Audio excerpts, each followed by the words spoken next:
Hey, it's Drybear. In the latest hotfix for the First Descendant, the loot filter got completely reworked, and I'm seeing a ton of people saying that it's broken, it's bugged, it's not working. So today let's go through the awesome new filter that you'll have to rechange your brain, rewire the neurons to make sure you understand how it's working and how it can work for you. All right, so let's start with an overview of the new filtration system because it is actually reverse of the way it functioned before. So if you're logging in and you have it set to default settings and you're hitting your designate all as junk button and nothing's happening, no, the filter is not broken. It is just completely reworked, and because they reworked it, they also reset it as well. So the way the filter worked before was it was just a setting for this button here. So it's I play on PC, it's shift on PC, whatever it is on console, but as your designate all items in this menu as junk. Previously, the filter would just allow you to change the settings of that button. You would be going to the filter and saying, these are the things that I want to be junk.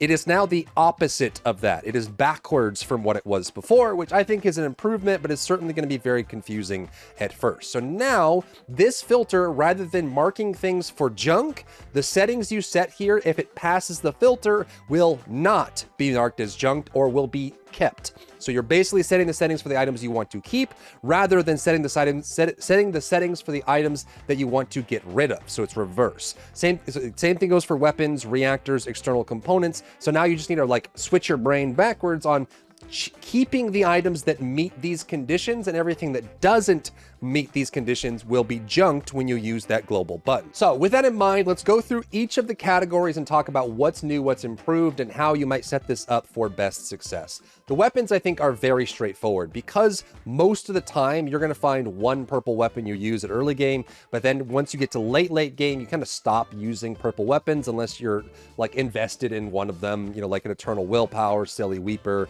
Tamer, something like that. But ultimately, long term, you'll probably move away from doing purple weapons. So I think the setting filter for your weapons is going to be straightforward. You just want to get rid of all weapons that are purple and keep all weapons that are ultimate. And then, of course, remember that the function of setting favorites still applies here. So even though an item may pass the filter or fail the filter, if you set it as a favorite, it will no longer get marked as junk regardless. And you can't even forcibly mark it as junk. Like I'm pressing the junk button right now. Nothing's happening because it's marked as favorite. If I remove the favorite icon and I press this, it will be marked as junk. So regardless of what the item is, if you feel like you want to keep it, you can hit the favorite button. It's you on PC. You'll be able to mark it and then it's locked out forever. You don't have to worry about that. But this is just going to be for items that aren't currently marked as favorite. So for the weapons, I think all you can do is just the settings that I have here.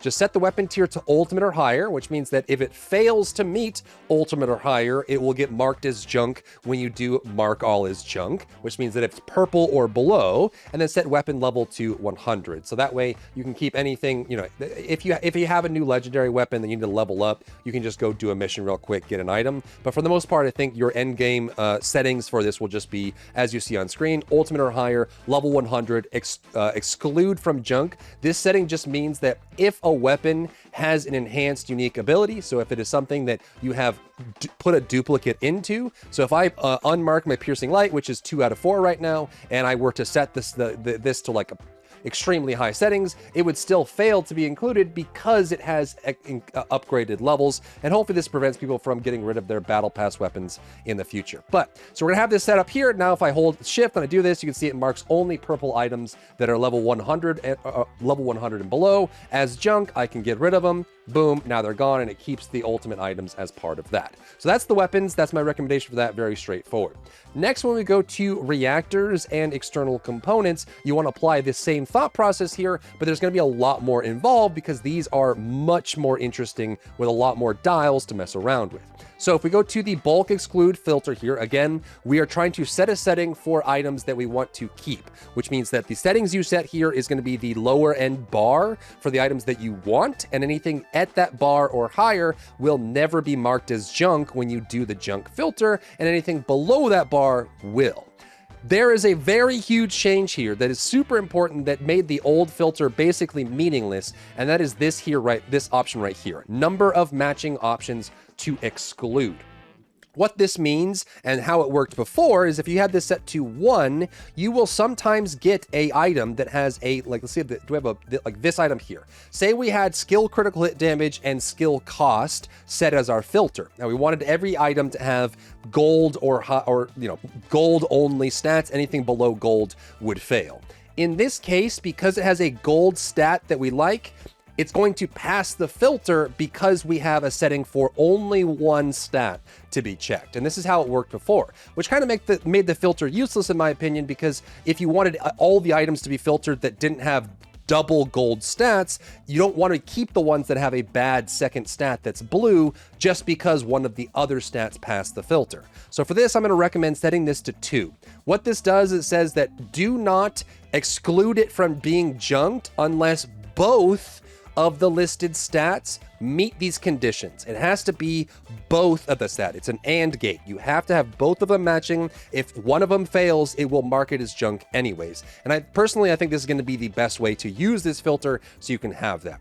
At the top, this is going to be just like the weapons. We want ultimate or higher here so that by default it has this. Keep in mind that you can disable the stat filter, and this is something that's going to make the junking system a little bit weird if you decide not to use it. So if you put unused on here, it will only use the top here, which means that you can't auto junk ultimate, right? There's no way to go higher than this. You can only go normal, ultimate, or rare. So if you have this ultimate or higher, it won't auto junk golds unless you use the stats as a secondary filter, which I think is confusing a lot of people. So for this, I would do the same thing as you did with the weapons, ultimate or higher, 100 reactor level, and then exclude junk if it's an enhanced reactor, which means if you've leveled it, if it's a purple reactor and you've leveled it up, just go ahead and keep it, and then turn the settings for stats on and set it to exclude for 2 stats, 2 or more, which means that it has to have 2 stats that meet these conditions, not 1, and this is on. Now you've opened up the window for some really awesome changes for the loot filter in general.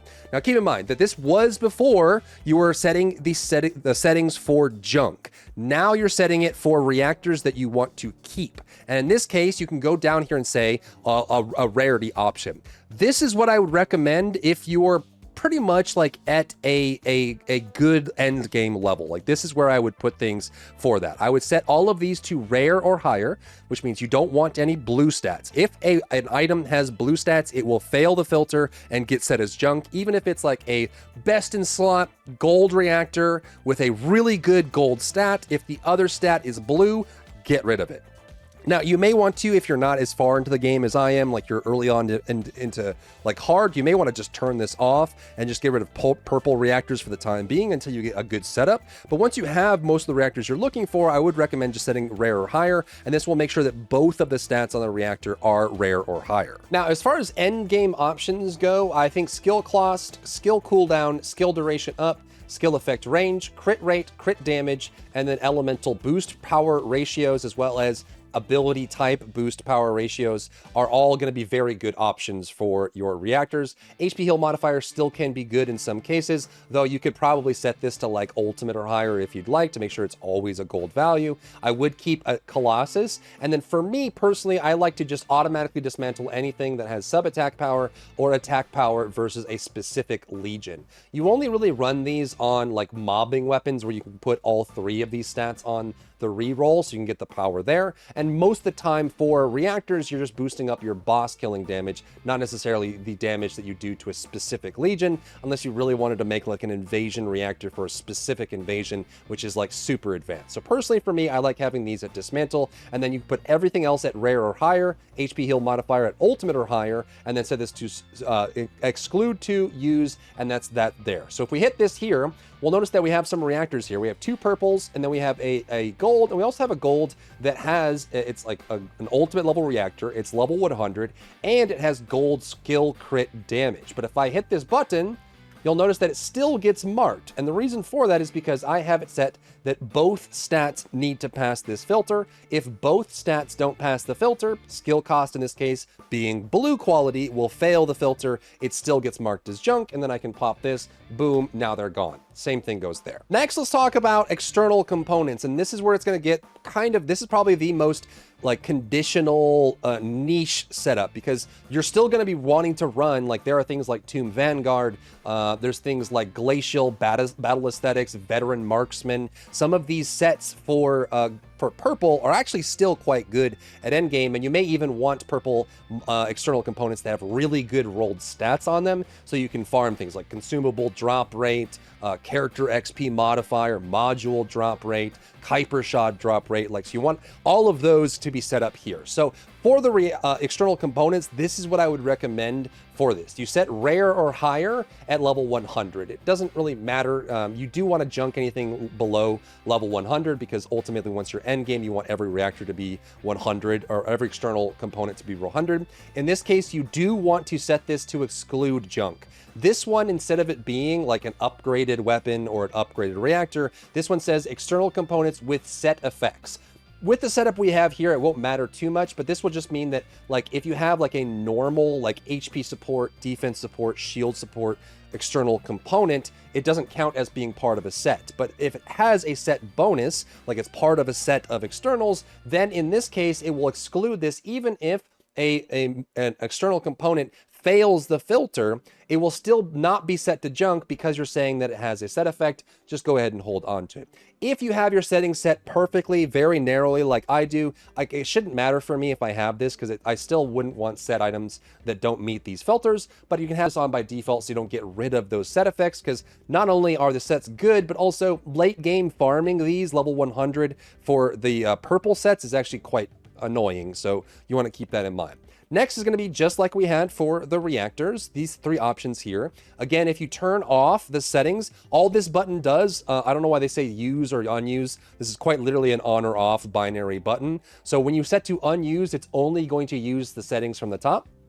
When you hit this button and you set to use, it's going to turn on the filtering for these settings down at the bottom. Next, just like we did for the reactor, we want to look at both stats, not just one, so that we don't get to situations where, like, there's like this here, we have a good gold roll and then a terrible blue roll, and because the gold roll passes the filter, it gets kept, even though you don't want the blue roll in there at all. I think in all cases, you will want to have both of these to check both of the stats so it doesn't filter. And then for the stats down here, you're just going to set things that you want to keep for your external components. So for this, I like keeping all of the combat or build related stats at purple, so rare or higher. And then for all of the drop modifier stats, because I already have the drop modifier ones, I set those to gold. So module drop rate, Kuiper drop rate, consumable drop rate, character XP, firearm proficiency, gold drop rate, equipment drop rate, and item acquisition distance. If I want one of those to drop, you basically just need one external component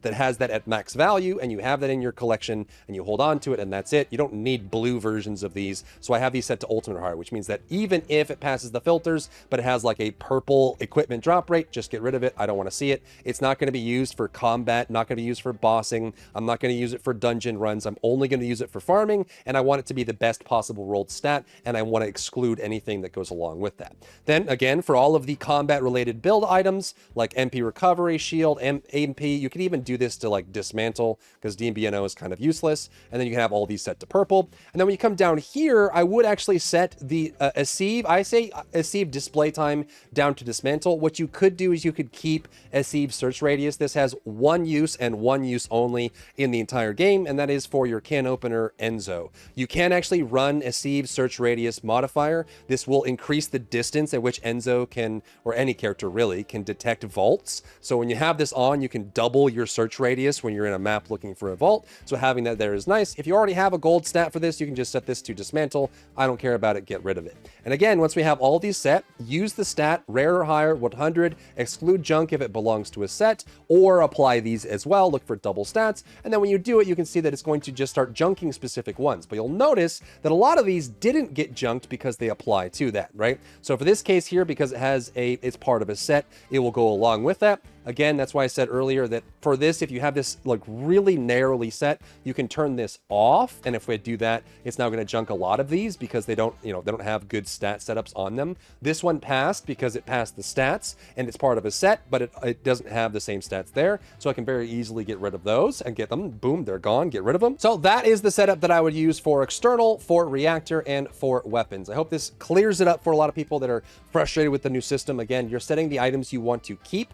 The general logic is that it will first look at the quality and the level of the item. You have an option to exclude special modifiers for weapons. In this case, if the unique ability is upgraded for ultimate weapons, for reactors, if it has been enhanced before, and for external components, if it belongs to a set or not. Then you can turn on stat measuring for reactors and external components, have it check 1 or 2 of the stats that are included there, and then you can set the stats that you would like to keep. Again, in this regime, in this idea, this methodology, it is anything that is below or doesn't meet these settings is going to be marked as junk, which means when you first log in, nothing will be marked as junk. You'll have to set the settings here. And just for people that want to use my settings, I'll go ahead and roll through these again. This is the setup that I have for externals, for reactors, for weapons, for modules, all that stuff.